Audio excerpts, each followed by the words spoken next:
नमस्कार, मैं हूं आशुतोष और आप देख रहे हैं सत्यहिंदी.com। सत्यहिंदी.com के खास कार्यक्रम श्रवणगढ़ की खरी खरी में आपका स्वागत है। यह हमारा वो विशेष कार्यक्रम है जिसमें देश के जाने माने पत्रकार संपादक श्रवणगढ़ जी अपनी तीखी टिप्पणियां करते हैं मौजूदा राजनीतिक माहौल पर, और उनकी तीखी टिप्पणियों से न तो सत्ता पक्ष बचता है न ही विपक्ष, और दोनों ही तिलमिला के रह जाते हैं।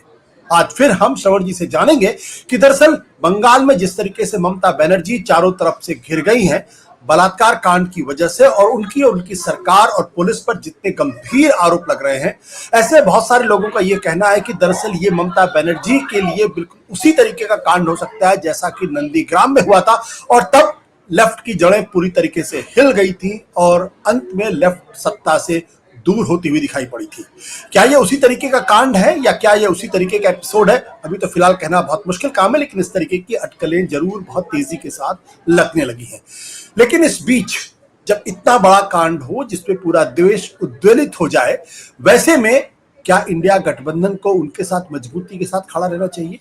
और क्या ऐसे मुद्दे पर कोई दूसरा दल किसी के साथ मजबूती के साथ खड़ा हो सकता है जहां पर पूरे देश की भावनाएं एक साथ एक तरफ खड़ी हुई हो? ऐसे में जब राहुल गांधी ने और कांग्रेस पार्टी ने जब ममता बनर्जी और माफ करें ममता बनर्जी नहीं बल्कि पश्चिम बंगाल में जो कुछ हुआ उसकी तीखी आलोचना की और उसके साथ खड़ा ना होना स्वीकार किया, तब ममता बनर्जी को जबरदस्त तरीके से कह सकते हैं कि मिर्ची भी लगी, उनको गुस्सा भी आया, और उन्होंने उलटकर कांग्रेस पर ही हमला कर दिया कि कर्नाटक में जो कुछ भी सिद्धरमैया के खिलाफ हो रहा है, वहां पर जैसा जानते हैं कि गवर्नर ने सिद्धरमैया के खिलाफ जमीन के मामले में जांच के आदेश दिए हैं, उसकी जांच होनी चाहिए। यानी इंडिया गठबंधन के दो प्रमुख दल ममता बनर्जी की का तृणमूल कांग्रेस और कांग्रेस पार्टी, अब दोनों एक दूसरे को के आमने सामने खड़े हुए दिखाई पड़ते हैं। तो ये एक गंभीर सवाल है, और ये सवाल इसलिए भी है कि क्या हर मुद्दे पर इंडिया गठबंधन की एक राय होनी चाहिए? क्या हर मुद्दे पर सारे गठबंधन साथियों की एक राय होनी चाहिए? और क्या मुद्दों की नैतिकता ये नहीं तय करना चाहिए किस पर वो साथ रहेंगे, किस पर वो साथ नहीं रहेंगे? और क्या उनके पास अधिकार नहीं होना चाहिए कि वो एक दूसरे की आलोचना भी कर सके और उसकी वजह से इंडिया गठबंधन ना टूटे? बहुत गंभीर सवाल है, बहुत ही गहन जांच विश्लेषण की डिमांड करता है, और श्रवण जी से बेहतर इसको कौन कर सकता है। श्रवण जी, बहुत बहुत स्वागत है आपका इस विशेष कार्यक्रम में जो आपका अपना है। देखिए सर, ममता बनर्जी और कांग्रेस और राहुल गांधी के बीच में हमको लग रहा है कि पहली बार कोई लड़ाई हमको देखने को मिल रही है जो सुर्खियां बटोर रही हैं। पर ये ऐसा नहीं है, ये ऐसा है कि दोनों के बीच में एक शीत युद्ध लंबे समय से चल रहा था, 2-3 सालों से चल रहा था कम से कम, जब से राहुल गांधी ने जगह बनाई राष्ट्रीय परिदृश्य पर एक सफल राजनेता के रूप में जी, खासकर पहली भारत यात्रा के बाद, और वो प्रधानमंत्री के चेहरे के रूप में जब उनकी एक्सेप्टेबिलिटी एस्टेब्लिश्ड हुई, उसके बाद से ममता बनर्जी ज्यादा बेचैन हो गई, क्योंकि वो उनकी जो महत्वाकांक्षाएं थी उनको पहली बार सबसे बड़ा झटका लगा। अगर हम इस तमाम चीजों को जो अभी चल रही है रेट्रोस्पेक्ट में देखें, तो हमको ये समझ में आएगा कि ये जो चल रहा था वो पहली बार एक ऐसे मुद्दे पर सामने आ गया है जिसमें अगर राहुल गांधी स्टैंड नहीं लेते तो शायद राहुल गांधी की प्रतिष्ठा पर ममता बनर्जी के मुकाबले ज्यादा आंच आती है। अब जो जिस तरह से राहुल गांधी के 14 अगस्त के ट्वीट पर जो कोलकाता की पूरी घटना हुई, और जिसमें राहुल गांधी ने बगैर नाम लिए पीड़िता को, मतलब बलात्कार की पीड़िता को न्याय दिलाने के बजाय अस्पताल, आरजी कार हॉस्पिटल और स्थानीय प्रशासन पर आरोपियों को बचाने का आरोप लगाया था, उसके बाद से ममता बनर्जी और उनकी पार्टी पूरी तरह से बौखला गई है। और बौखलाने का जो एक कॉन्सिक्वेंस जो हम राष्ट्रीय परिप्रेक्ष्य में देख रहे हैं या जिस पर बात करना चाहते हैं वो ये है कि क्या ममता बनर्जी अब विपक्षी इंडिया गठबंधन को तोड़ेंगी। वो जैसे ही इस पूरे एपिसोड से बाहर आएंगी, जैसे ही इस सदमे से बाहर आएंगी, इसके जो भी परिणाम निकलते हैं, क्योंकि अब इसके परिणाम कई तरह के निकलेंगे। पहला तो ये कि जो केंद्र के साथ कॉन्फ्रंटेशन चल रहा है वो है। दूसरा ये कि गवर्नर के साथ जो कॉन्फ्रंटेशन चल रहा है वो है। तीसरा ये कि सीबीआई की जांच चल रही है इस मामले में, वो है। और चौथा ये कि सुप्रीम कोर्ट ऑफ इंडिया ने सुओ मोटो इसका संज्ञान ले लिया है और जो बेंच गठित की गई है उसमें चीफ जस्टिस ऑफ इंडिया खुद बैठने वाले हैं। अब इसमें जो नया डेवलपमेंट ये हुआ है कि जिसको लेकर इस समय सारी चर्चाएं हैं, पूरा मामला गर्म है, वो ये कि राहुल गांधी के ट्वीट के बाद तत्काल बाद ममता जी की पार्टी का के जो प्रवक्ता हैं या स्पोक्स पर्सन हैं कुणाल घोष, उन्होंने एक ट्वीट किया जिसमें राहुल गांधी पर हमला किया। उसमें दो चीजें उन्होंने कही कुणाल घोष ने। पहली चीज तो ये कही कि क्या राहुल गांधी सिद्धारमैया से इस्तीफा मांगेंगे, जो कि वहाँ बड़े लैंडस्केप में फंसे हुए हैं, जिनके खिलाफ गवर्नर ने प्रोसिक्यूशन की अनुमति दे दी है, मतलब मुकदमे की अनुमति दे दी है या मामले की अनुमति दे दी है। ये बड़ी घटना है कि गवर्नर जो थावरचंद गहलोत है उन्होंने इसकी अनुमति दे दी है। इसका मतलब ये कि अब सिद्धारमैया को कोर्ट में अपने आप को डिफेंड करना पड़ेगा और उसमें कुछ भी हो सकता है, क्योंकि ये मामला बहुत फुल प्रूफ इस मानने में है कि उन्होंने अपनी पत्नी को ही प्लॉट्स दिए हुए हैं, तो वो उसमें बहुत सारे घपले हैं और तमाम चीजें हैं। तो एक तो मुद्दा ये है कि क्या राहुल गांधी से सवाल किया कि लैंड स्कैम में फंसे सिद्धारमैया से अपने मुख्यमंत्री से इस्तीफा मांगे। कांग्रेस की जो देश में तीन हुकूमतें हैं, कर्नाटक में और तेलंगाना में और हिमाचल में, उसमें कर्नाटक सबसे ज्यादा इम्पोर्टेंट है। दूसरा ये जो मुद्दा है वो कुणाल घोष ने जो कहा है, आरोप लगाया है, वो और भी ज्यादा गंभीर है। उन्होंने कहा है कि राहुल गांधी ने बगैर जानकारी प्राप्त किए ये आरोप लगा दिया, बिना ये पता किए कि ममता बनर्जी इस मामले में क्या कार्रवाई कर रही है। उन्होंने सोशल मीडिया पर अपनी टिप्पणी कर दी। अब राहुल गांधी ने क्या कहा वो तो मैं बता चुका हूँ, बहुत लंबा ट्वीट है, हम पिछली डिबेट में भी उसको मैं पढ़ चुका हूँ। तो ममता की जो नाराजगी है या तृणमूल कांग्रेस की जो नाराजगी है वो मल्टीफोल्ड है, मतलब उसमें एक एलिमेंट नहीं है, जो अभी कई एलिमेंट जुड़ गए हैं। वो इसमें एक ये है कि अधीर रंजन चौधरी को जो वहाँ के कांग्रेस के सीन से हटा दिया गया था और जो ममता के सबसे बिटर क्रिटिक हैं जी, उनकी पुनर्स्थापना बंगाल में हो गई है। मतलब हाल में दिल्ली में जो एक कॉन्फ्रेंस हुई थी, कांग्रेस के प्रेसिडेंट्स वगैरह सबको बुलाया था, उसमें अधीर रंजन भी थे। तो ये ममता इस चीज को एक बड़ी चुनौती मांग सकती है कि कांग्रेस अब एक बड़े मतलब सोचे समझे अंदाज में राज्य में सीपीएम के साथ मिलकर उनका विरोध करने वाली है। अब इसमें क्या छुपा है? इसमें ये छुपा है कि ममता बनर्जी को अब मोदी और शाह के साथ साथ राहुल गांधी के साथ भी लड़ाई लड़ने की जरूरत पड़ेगी और लड़ने वाली हैं। तो जो मुद्दा है उसमें यह है कि ममता बनर्जी कितने मोर्चों पर एक साथ लड़ाई करने वाली हैं या करना चाहती हैं, या अपने आप को कितनी सक्षम मानती हैं कि वो लड़ेंगी। मतलब वो लड़ाकू तो हैं, इसमें कोई शक नहीं है, वो लड़कर ही तमाम चीजें जीतती आई हैं। टीएमसी के ने जो मांग की है सिद्धारमैया को लेकर, वो एक वो मतलब जो जिसको कहते हैं अंग्रेजी में ब्लेसिंग इन डिस्गाइज, तो वो इस माने में राहुल गांधी के हाथ मजबूत करेगी कि सिद्धारमैया को राहुल गांधी खुद ही हटाना चाहते रहे होंगे, क्योंकि उनका और डी के शिव कुमार के बीच में जो संघर्ष चल रहा था वो काफी इस समय क्रिटिकल स्टेज में पहुंच गया है। और ये एक सिद्धा को हटाने का एक ममता की जो मांग है या टीएमसी की जो मांग है या आरोप है, वो एक बड़े एक्सक्यूज के रूप में राहुल के पास आ जाएगा। तो वो इसको आधार बनाकर हो सकता है कि सिद्धारमैया से कहा जाए कि आप इस्तीफा दीजिए, क्योंकि मई 2023 में सिद्धारमैया को इस आधार पर मुख्यमंत्री बनाया गया था कि वो मतलब बनाना चाहते थे डी के शिव कुमार को, पर वो अड़ गए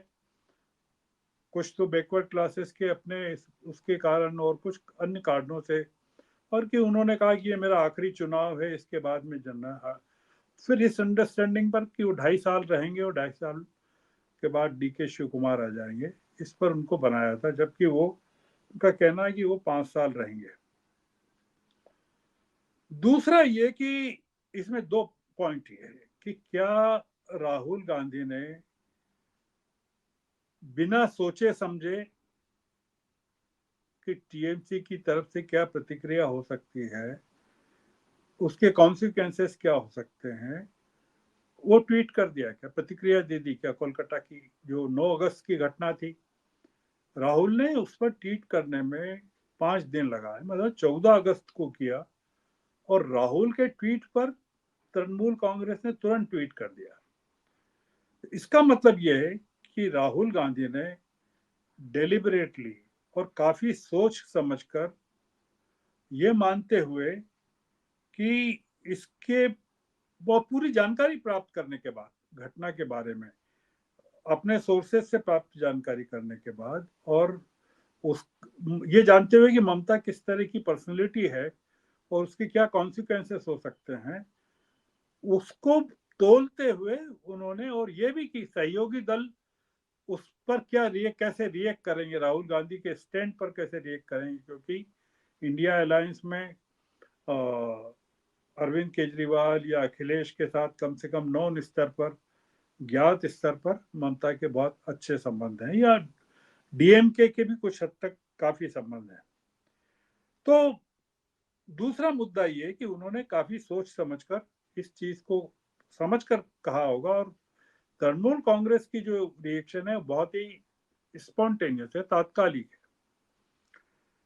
एक चीज जो हम अपने दर्शकों को ये जानकारी में होना चाहिए, बताया जाना चाहिए कि ये सब कुछ, जैसा मैंने शुरू में भी कहा था, कि ये कोई आज की बात नहीं है, ये बात, इसमें एक इतिहास है। मतलब ममता बनर्जी किस तरह से राहुल गांधी को, गांधी परिवार को ट्रीट करती रही है, सोनिया गांधी की विपक्ष की नेताओं की बैठकों में नहीं आना, बहिष्कार करना, कंडीशनल अटेंडेंस देना, तमाम चीजें।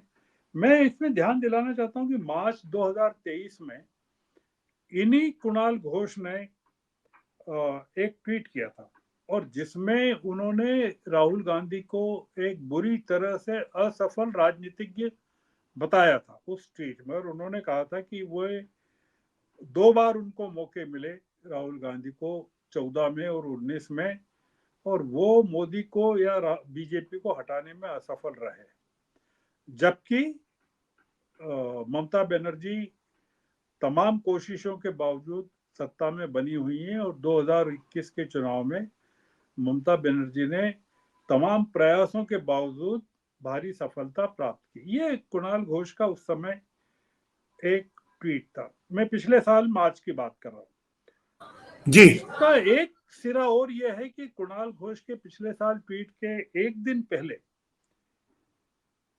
ममता बनर्जी ने मोदी सरकार पर आरोप लगाया था कि वो राहुल को बेवजह हीरो बनाकर पार्लियामेंट में ज्वलंत मुद्दों से, मतलब जो करंट इश्यूज हैं उससे डिस्ट्रैक्ट कर रही है। मतलब राहुल से को हीरो कैसे बना रही, कि राहुल ने जो लंदन में जो कहा था डेमोक्रेसी वगैरह को लेकर, उस पर जो बहस हुई पार्लियामेंट में और सारे बाकी चीजें दब गई, तो उनको ये लगा कि राहुल को बेवजह हीरो बनाया जा रहा है। अब इसमें जो बहुत सारी चीजें हैं कि ममता बनर्जी का जो पूरा मामला है अभी कोलकाता को लेकर, एक घटना को लेकर, बलात्कार की घटना को लेकर, वो उसमें ममता बनर्जी को समझने में इसलिए गलती नहीं की जानी चाहिए कि वो उनका पूरा का पूरा एटीट्यूड बहुत ही अथॉरिटेरियन रहा है। मतलब उसमें उनकी तुलना या तो हमारे जो महामहिम है प्रधानमंत्री जी उनसे की जा सकती है, या केजरीवाल से की जा सकती है कि वो उसी तरह की शासक हैं कि किसी तरह की आलोचना बर्दाश्त नहीं करती है। और दूसरा इसमें पैरेलल अगर ड्रॉ करना हो आपको, तो वो बंगाल की जो deposed prime minister Sheikh Hasina रही हैं उनसे किया जा सकता है कि उन्होंने जिस तरह से पूरे मामले को हैंडल किया, छात्रों के एजिटेशन को बंगाल में, बांग्लादेश में, कुल मिलाकर वैसे ही ममता बनर्जी अभी पश्चिम बंगाल में कर रही हैं। हमने पिछले डिबेट में इसके बारे में हल्के से बात की थी। दूसरा ये कि लोकसभा के चुनाव में जी उन्होंने कांग्रेस को केवल 2 सीटें, वो भी जैसे कि एहसान कर रही हो, वो देना चाहती थी, और अंततः उन्होंने, कोई समझौता नहीं हुआ कांग्रेस के बीच में, और उन्होंने एक भी सीट नहीं दी। और उसके पहले 2021 का अगर चुनाव विधानसभा का हम देखें, तो उसमें भी कांग्रेस ने, सीपीएम ने और मुस्लिम फ्रंट ने, तीनों ने मिलकर उनके खिलाफ चुनाव लड़ा था और वोटों का डिवीजन हुआ था। तो इसलिए ममता बनर्जी का जो पूरा एटीट्यूड है राहुल गांधी के खिलाफ काफी हॉस्टाइल रहा है। मतलब राहुल गांधी की जो दूसरी भारत जोड़ो यात्रा रही, जो मणिपुर से चालू होकर बॉम्बे तक पहुंची, उसमें भी हमने जिक्र किया था शायद पिछली बार कि वो जब बंगाल के उत्तरी हिस्सों में पहुंची थी, जलपाईगुड़ी के इलाके में, दार्जिलिंग के इलाके में, तो वहां पर भी पश्चिम बंगाल सरकार ने कोई सहयोग नहीं किया, बल्कि ममता बनर्जी ने तो ये कहा कि उनको कोई जानकारी नहीं थी उस यात्रा के बारे में। अब इसमें जो मुद्दा ये है कि कोलकाता के जो बलात्कार का मामला, जैसा मैंने कहा कि सुप्रीम कोर्ट, सीबीआई, तमाम एजेंसियां जांच कर रही हैं, और कई चीजें इसमें पैरेलली चल रही हैं, जिसमें ये माना जा रहा है कि ये इसमें से कुछ नया निकल के आएगा। पर हमने एक चीज देखी है, वो ये देखी है आशुतोष जी, कि जी संदेश खाली का मामला जब हुआ था जनवरी में, जनवरी 2024 में, और इसी तरह से उस पूरे मामले को तूल दिया गया था। मतलब तूल नहीं दिया गया, तूल देना शब्द गलत है, तो इसी तरह से मोदी सरकार ने उसको उठाया था, और वहाँ की जो पीड़ित महिलाएं हैं उनसे वीडियो कॉन्फ्रेंसिंग करके उन्होंने, बशीर घाट का की जो कॉन्स्टिट्यूंसी है उसमें पड़ता है संदेश खाली 24 परगना जिले में, तो वो घटना जनवरी 2024 की थी। और उसमें भी टीएमसी नेता, एक जो शेख शाहजहां और उसके जो समर्थक थे, उन पर यही आरोप थे, यौन उत्पीड़न का आरोप था, जमीनें हड़पने का आरोप था। और ये बीजेपी ने ये मामला चुनाव के ठीक पहले जोर शोर से उठाया था। अब ममता बनर्जी का एक एरोगेंस हो सकता है कि आपने संदेश खाली के मामले को इतना तूल दिया, तो उससे मुझे क्या फर्क पड़ा। तो वो ये कह सकते हैं कि मेरी तो सीटें, 7 सीटें और बढ़ गई लोकसभा चुनाव में। मतलब ये कि जो लोग मेरा विरोध कर रहे थे संदेश खाली को लेकर, वो मेरा कुछ बिगाड़ नहीं पाए, और मैंने 22 के मुकाबले 29 सीटों पर लोकसभा में जीत हासिल की। तो वो एक जो एरोगेंस है कि आप मेरा कुछ नहीं बिगाड़ पाएंगे, और अगली बार अगर चुनाव होंगे तो हो सकता है कि मैं 40 सीटें जीतूं या 42 सीटें जीतूं। हम इसमें जो बात कर रहे हैं आशुतोष जी, वो ये कर रहे हैं क्या इसके कारण इंडिया अलायंस टूट जाएगा, या ममता बनर्जी इसको नुकसान पहुंचाएगी। देखिए, इसमें 2-3 चीजें हैं जो हमको समझना चाहिए कि तृणमूल कांग्रेस तो शुरू से नहीं है इसमें, वो है भी और नहीं भी है। जैसे चीन हमारे यहाँ घुसा भी है और नहीं भी घुसा है, उस तरह की स्थिति है। आम आदमी पार्टी को लेकर भी वही स्थिति है कि वो अब कह रहे हैं कि अब हम लोकसभा तक आपके साथ थे इंडिया अलायंस के, अब हम अलग अलग लड़ेंगे चुनाव। तो वो जो केजरीवाल का एटीट्यूड है वो भी ममता बनर्जी का एटीट्यूड है, और जेडीयू पहले ही हट चुका है। जो कांग्रेस, जो इंडिया अलायंस है, बेसिकली जो इंटैक्ट है और जो मजबूत है और जो राहुल गांधी की ताकत है वो कांग्रेस है। उसमें डीएमके है, उसमें शरद पवार की एनसीपी है, उसमें उद्धव की शिवसेना है, उसमें अखिलेश की समाजवादी पार्टी है, उसमें तेजस्वी की आरजेडी है, उसमें झारखंड मुक्ति मोर्चा है, उसमें नेशनल कॉन्फ्रेंस है, और उसमें महबूबा की पीडीपी है। तो ये जो ममता बनर्जी अगर कुछ कहती भी हैं तो उसका कोई इंडिया अलायंस पर या जो कर रहे हैं उसका कोई असर होगा नहीं। इसका बल्कि उल्टा असर ये होगा कि जो ममता बनर्जी हैं वो राष्ट्रीय राजनीति के परिदृश्य से पूरी तरह बाहर हो जाएंगी। दूसरा ये कि ममता बनर्जी के वोट बैंक पर इस बार सबसे बड़ा असर 26 में चुनाव है वहां पर बंगाल में विधानसभा के, उनका जो कमी मतलब जो माइनॉरिटी वोट उनको जो पिछली बार मिल गया था वो तो इस बार मिलेगा नहीं, क्योंकि पूरा का पूरा माइनॉरिटी वोट शिफ्ट हो चुका है सब जगह कांग्रेस के पक्ष में। वो तो मिलेगा नहीं, 27% है। केलकटा की घटना के बाद मेजोरिटी वोट में भी बहुत बड़ी दरार पड़ने वाली है, और इसके कारण 21 जैसी स्थितियां अब मेरे ख्याल से ममता बनर्जी को प्राप्त नहीं होने वाली है।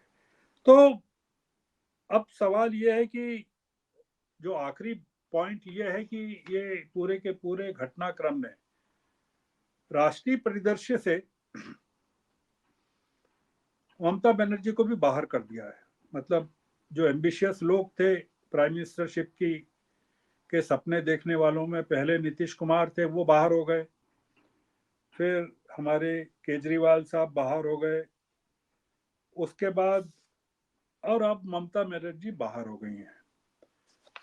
अब केवल और केवल एकमात्र नेता राहुल गांधी बचे हैं। तो हम ये मान के चल सकते हैं कि राहुल गांधी का ट्वीट एक बहुत सोची समझी राजनीति का हिस्सा था, और वो जिस प्रतिक्रिया की अपेक्षा कर रहे थे वो प्रतिक्रिया उनको प्राप्त हो गई।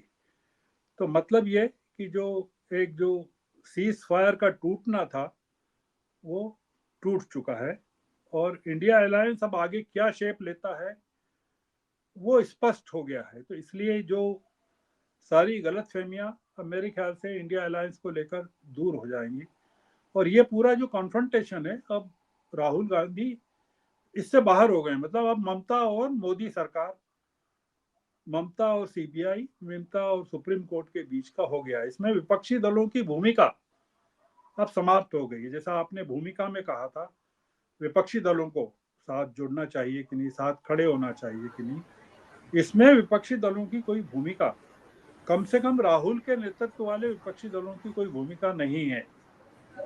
आपने ये कहा है कि क्या इस तरह के मुद्दों में विपक्षी दल के सहयोगी इंडिपेंडेंट पोस्चर ले सकते हैं क्या इंडिपेंडेंट स्टैंड ले सकते हैं क्या? अगर वो स्टैंड लेते हैं कोलकाता जैसी घटना के मामले में भी, तो फिर उत्तर प्रदेश में बहुत जबरदस्त घटनाएं हो चुकी हैं बलात्कार की,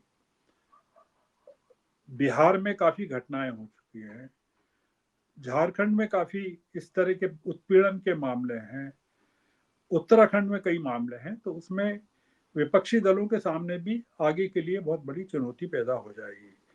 ये ऐसा मामला है इसमें विपक्षी दलों को राहुल गांधी के साथ खड़े होना जरूरी है। होते हैं कि नहीं ये हम आगे चल के देखेंगे। आज के लिए बस इतना ही जी। Thank you sir, thank you.